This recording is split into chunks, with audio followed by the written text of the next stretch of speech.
Right, take 135. I don't know how many times I've started this. I'm, try- I'm trying to get better. I'm trying to get more concise.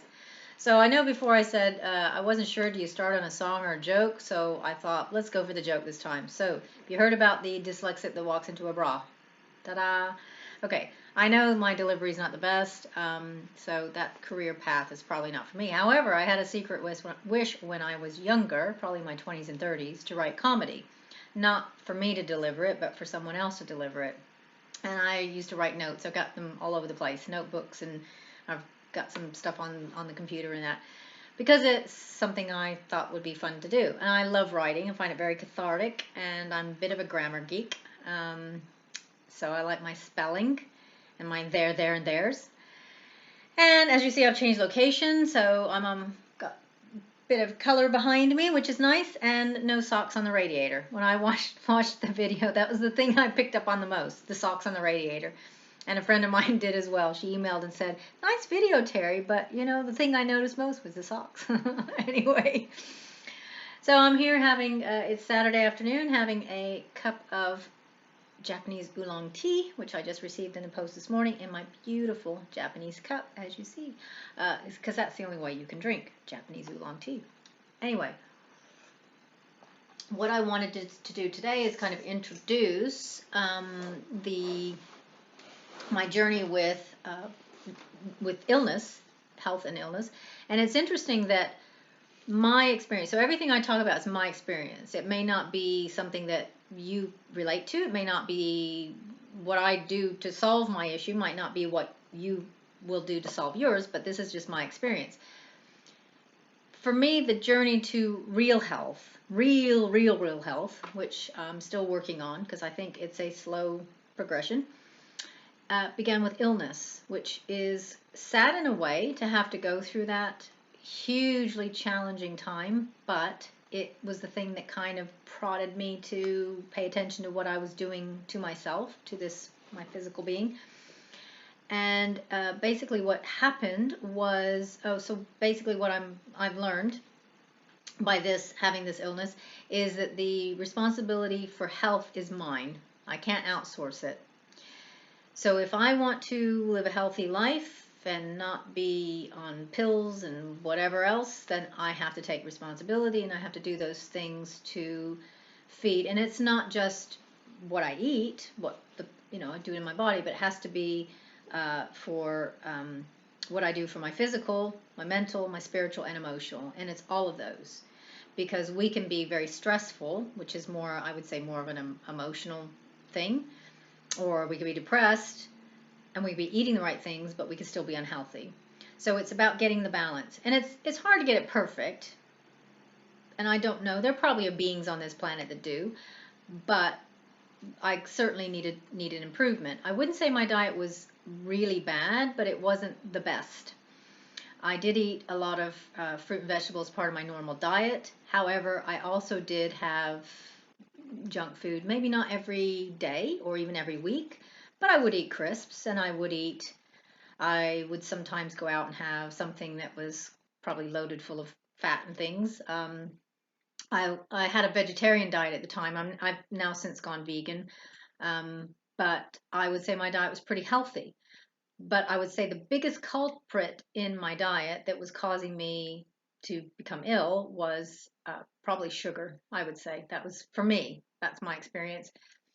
And it was a slow deterioration that I didn't even notice. And it's only now that I look back and say, aha, that was what was going on. Because I would find that I would work all week, crash on the weekends. Then I was starting to work all day and crash in the evenings. And then I got to a point where, come afternoon at work, I was making tea with copious amounts of sugar, which at the time I didn't normally put sugar in my tea, but I was putting sugar in it and eating biscuits just to keep me going through the day.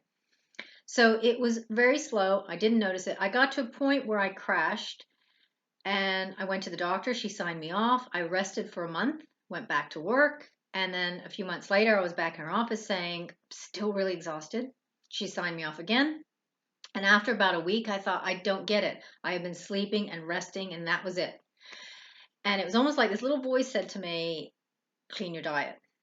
And immediately I cut out loads of food. I've since introduced some back into my diet. So I will have the occasional bread. However, I'm very particular about how it's made. So, for example, I have rye bread, um, or sourdough, but it has to be really good quality. Otherwise, my body can't take it. And I wouldn't eat bread every day or even every week. So I might have some bread and then maybe a fortnight later have a bit more.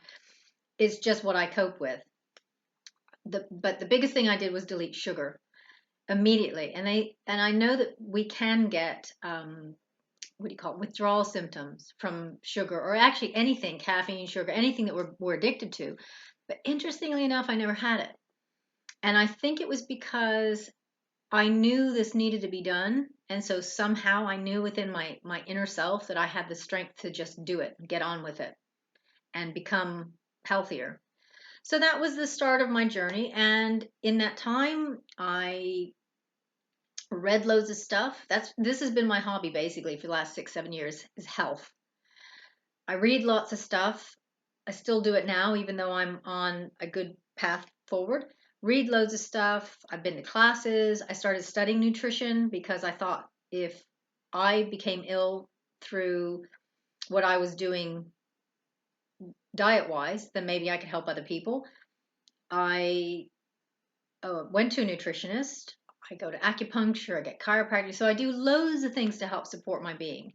And the thing about health, as and I said previously, is it's not just the physical, not just what we eat, but it's what we take in as well, in regards to what media we're looking at, what we watch on television, even the people that we're around. Are they zapping our energy because they're very they're moany or complainy or whatever? But it's also our spiritual practice. It's what we do. It's exercise. It's everything. But for me, diet was like the starting point, and since then I'm kind of building on. And I'm still what do you call it, incorporating new things into my life. I still have loads that I would like to do in regards to spiritual practices and emotional practices to help get me to be a healthier being. So I think because we tend to have the SAD diet, which is the standard American diet, which is a lot of processed foods, and there's loads of hidden chemicals in that can make us sick over time. I think a lot of people are going to be experiencing this. Either they have, or they already are, or they're going to be. Because I think when we're young, our body's resilient and we eat the garbage, and it's like, okay, because I lived on, well, not lived on, but I ate garbage when I was a kid. I ate the usual sugary cereals for Saturday morning cartoon watching and all the rest of it. And our bodies, I think, are more resilient. But as we get older, it can't deal with all the E numbers and the chemicals and all the rest of it. So there will be a point where we break down. Some people will go down the allopathic route, and that works for them. That's fine. But I knew I didn't want to do that. I wanted to regain my health through natural means so that I could then be healthy the rest of my life and I wouldn't have to rely on anybody else. So um, it's made me more resilient, but it's also made me more responsible. And I know that if I want to be well, that's my job. Now, if I was going skiing and broke my leg, then obviously I'm going to go see a doctor and get my leg fixed because I don't know how to fix a bone. But I do know how to keep this vessel healthy on a day-to-day basis, and that for me is my job. So it kind of exposed this idea that health is my job, is my responsibility, and it's my choice. I have free will. I can choose to be healthy or I can choose not to be healthy. So it's been an interesting journey. There have been days where there have been lots of tears. There's been days where there's lots of frustration and challenges and inflammation and symptoms and everything else. And I still get them now, but it's less now. I mean, it's getting less and less. And I feel like I'm on the right journey forward, and it will take some more time because it probably took me a good 20 years to get poorly. But I feel good because I'm in control of my health, and everything that I choose to take in, whether it's, as I say, physical, mental, spiritual, or emotional, I can make a choice whether it's going to feed myself or not feed myself, and do I really want to be around it. So it's that's basically the upshot of what happened. And I use myself as a guinea pig. I keep reading about different remedies and different protocols, and I just try things out. And I'm still doing it now. I'm constantly researching things because it's my goal to be the healthiest I can be and have the energy that I had when I was young so that I can run around all day and do loads of stuff. Because right now, right now, and I've said this to other people, is I feel that right now my spirit animal is a sloth because I am still limited on energy. But I know that I will move forward, and it will just take some time, and it takes the effort and everything else. Now I actually have the time to invest in doing proper cooking and everything else. At the beginning of the journey, I was flat. I just did not, I could just barely do anything. So I've come a long way, and I'm very pleased with my progress so far. And it's only onward and upwards because I can't see any other outcome. Anyway, thank you for listening. I hope you have the most blessed day, and namaste.